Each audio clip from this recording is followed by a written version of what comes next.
Hello there. Welcome to Just the Dis. We talk about Blu-rays here, and today we're talking about slasher movies. And we are talking about Arrow Video's commitment to slasher movies.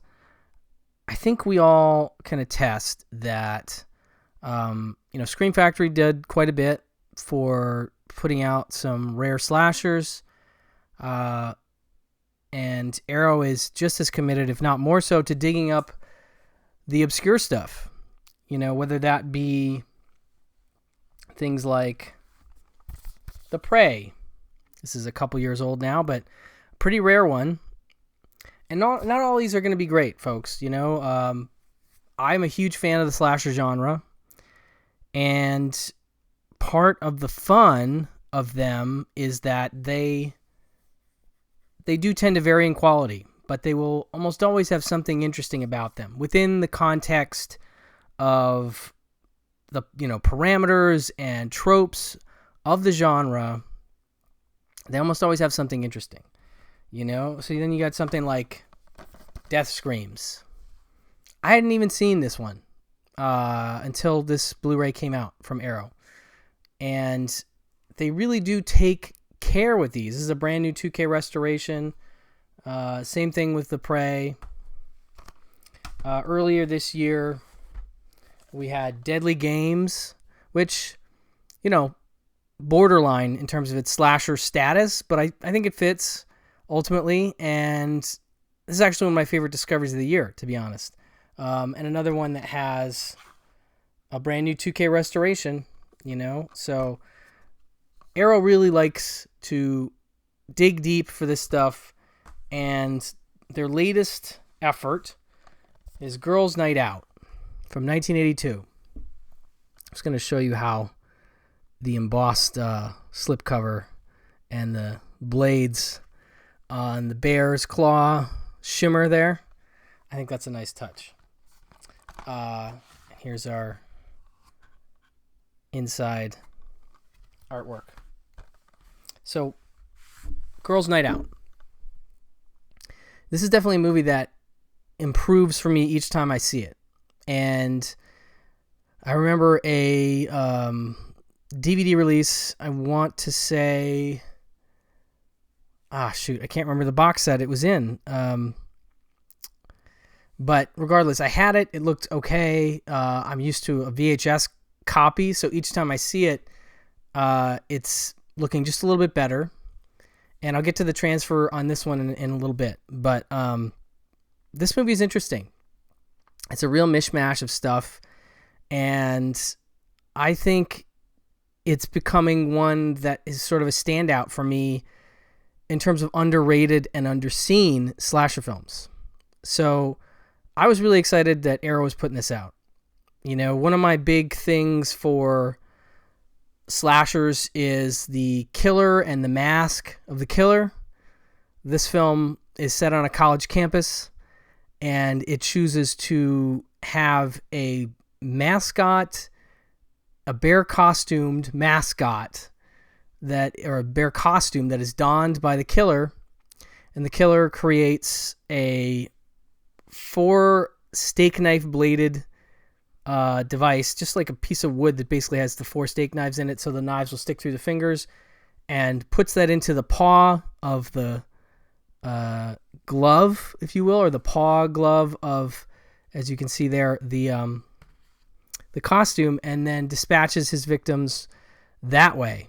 And I think that's a creative and interesting take with a scary, creepy, or funny, or whatever creature outfit coming after people. And this movie's interesting too because it balances some tones from very goofy stuff to more straight horror in the last 20 minutes or so. But anyway, I love this bear costume thing, the knives and the fingers that predates Freddy Krueger by a couple years. The killer has a raspy, creepy voice. The film feels vaguely Canadian, although it was shot in New York. And it has some familiar cast members in it. If you're familiar with 80s slasher cinema and 80s cinema in general, you have Julia Montgomery as one of the lead girls, and she is a big part of Revenge of the Nerds, among other things. And there's definitely some interviews with her on this disc, and I'll get to those in a little bit too. Lauren Marie Taylor was coming off of Friday the 13th Part 2, and she's very fun in that movie, and she's very good in this, so you'll recognize her right out of the gate. And then the other big name talent in this is Hal Holbrook, playing a campus cop, and he's Mac, the campus cop, and he really does show up for this. Like, he brings some acting to this performance. He doesn't phone it in. There's a sadness to this character. It's very interesting.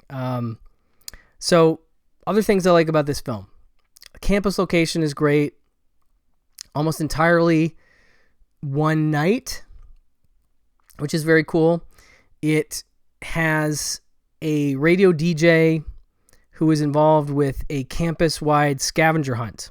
I love this kind of stuff. This recalls movies like Midnight Madness and Scavenger Hunt, two comedies that I very much enjoy. So scavenger hunts are always fun. So that's a part of the slasher movie, and I think that's an interesting, twist, if you will, something that I don't think I've seen in too many other slasher films. So I kind of dig that. The DJ is also running an old gold music weekend, basically. And so I love the soundtrack. The soundtrack is actually pretty impressive for this kind of film, in that it includes, he's calling it like 56 hours of old gold, right? The DJ. And he's playing tons of Love and Spoonful. He's playing like Do You Believe in Magic? Didn't Have to Be So Nice, Summer in the City, 1910 Fruit Gum Company. He's playing Yummy Yummy Yummy by Ohio Express, Hanky Panky by Tommy James and the Shondells. Like, again, a pretty prominent, in terms of 60s artists soundtrack. So that's really fun and plays interestingly counter to, the killings in the film, because they're often, these songs are playing on the radio because the radio DJ is giving out clues every 6 clues an hour from 6 p.m. to 6 a.m. I think. I can't remember if it's for 12 hours. I can't remember how long they're running it, but it's basically through the night.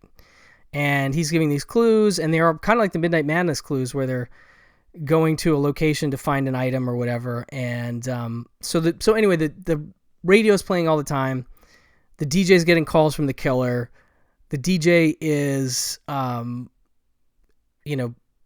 the clues, playing the music, and the radio is playing all the time because people are listening to the clues. So you have the radio sort of in the background, and I kind of like that. The movie also has this legend of kind of thing where you have, in one fraternity, this guy, Dickie Kavanaugh, is sort of a legend in that he was a pledge, or he was a member of this fraternity, and I won't go into it, but ended up in an asylum. We supposedly are with him at the beginning of the film and see him hang himself, and things happen after that. And, there's some interesting turns in terms of the killer stuff too, which I think is fascinating. There's some good, possible suspects.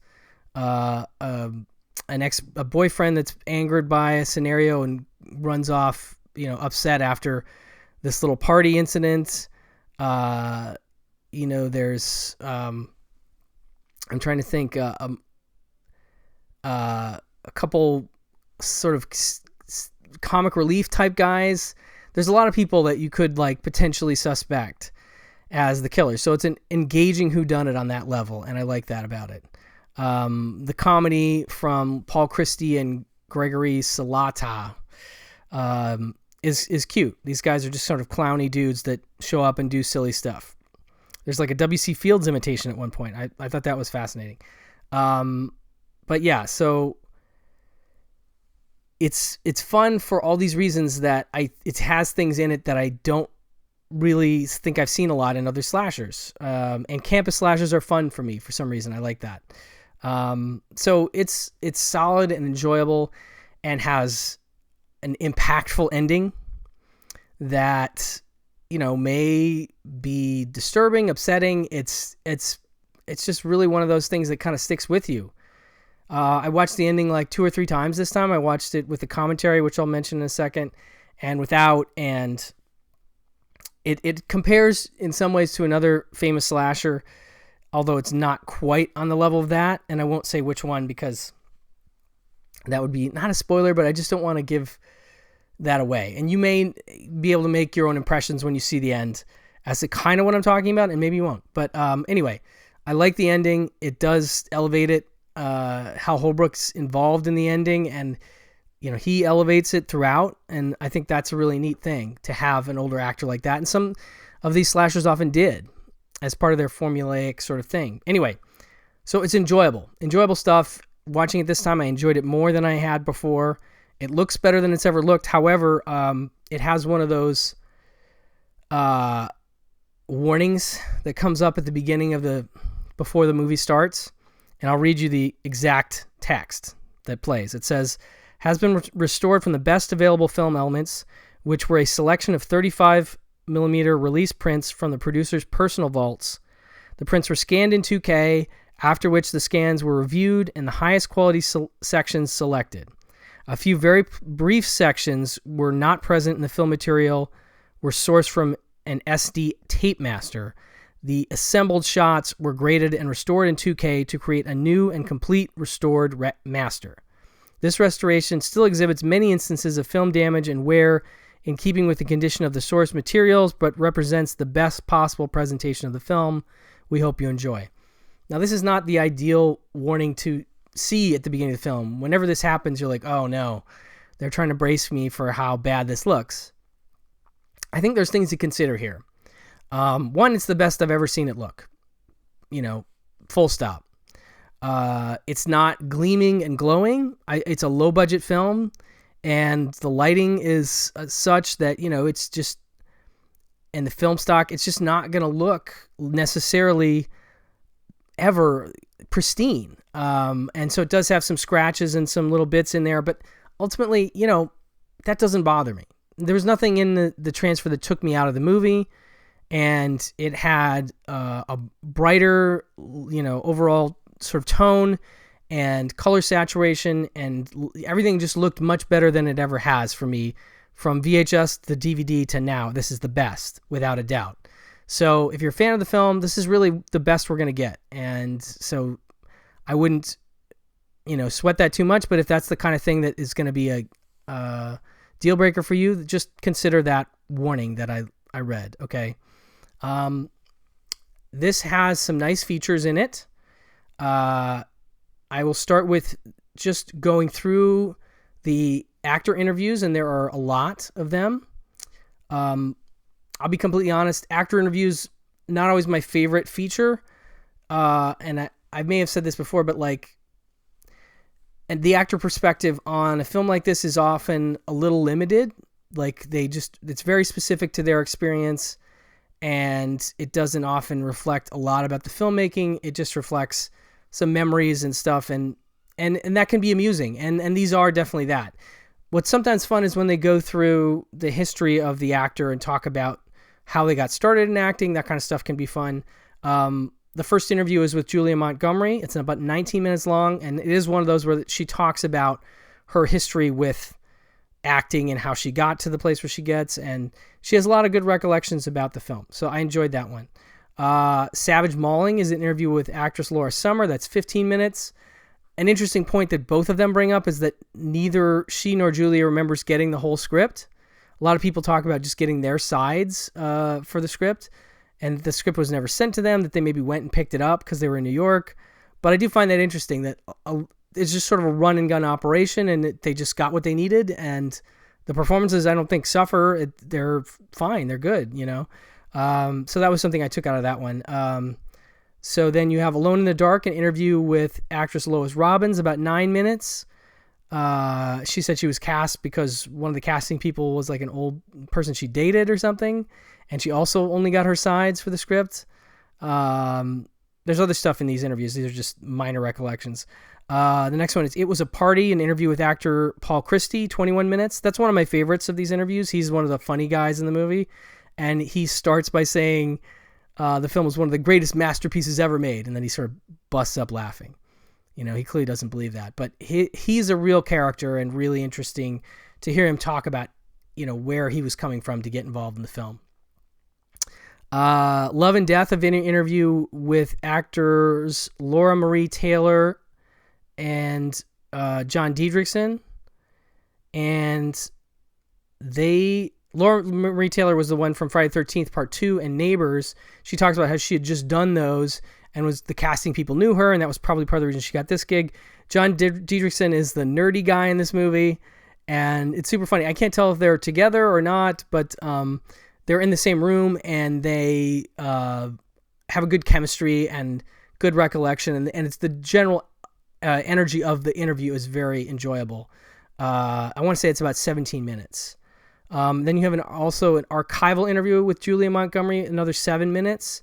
So you're talking about 24, 45, 55, you know, an hour and 20 and change of interviews. So that's a good amount of stuff right there. But the big one for me was the commentary track. And this is Amanda Reyes, who I'm a huge fan of. And she's paired with Justin Carswell, who is part of the Hysteria Continues podcast and the group that does tons of commentaries. I think they've done a track or two before, but they're really good together. I really like them together. They're both very much fans of this film. Amanda even mentions that she'd written like her sole screenplay was a film that she cobbled together some ideas, or stole some ideas from Killer Party, and from this. I think she said she stole the scavenger hunt idea, and there was another film I can't recall, but I think that's fascinating. She obviously really, really likes this movie, and that is what I love to hear, is coming from somebody who enjoys the film as a fan first. And it's well researched. They're talking about the actors and the producers and the production, and, you know, thematic stuff, and going deep on spoilers. So be aware, if you haven't seen the movie, or if you haven't watched it in a while, you should probably watch it before you listen to their track. But it's a very good track. They have very good chemistry together, and they talk about the tone switches throughout, the comedic stuff to dark stuff, shift to horror in the last 20 minutes or so. They also mentioned this book, Blood Money, a history of the first teen slasher film cycle by Richard Noel, which I had to order. I didn't know about that book, and I was like, oh, a slasher book, I don't know. I got to get that. I'm sure many of you have heard of that book. I have Men, Women, and Chainsaws, Carol J. Clover's book, but I didn't have that book, so I wanted to check it out. So that I got a book recommendation, among other things, out of the commentary. But overall, a really nice presentation of Girls Night Out, and continuing the obscure / underseen slasher trend that Arrow has been on for a good while now, and that I love. I think they just announced Horror High, maybe it's Hell High. I can't remember which one. I think it's Horror High. Another slasher I don't really know, and so I'm going to be checking that out as well, hopefully talking about it here when it comes out later this year. But for now, Girls Night Out, big thumbs up. If you're a slasher fan, it's definitely a must, and I really enjoyed it. So thank you so much for watching and or listening, and I'll talk to you very soon. Bye-bye.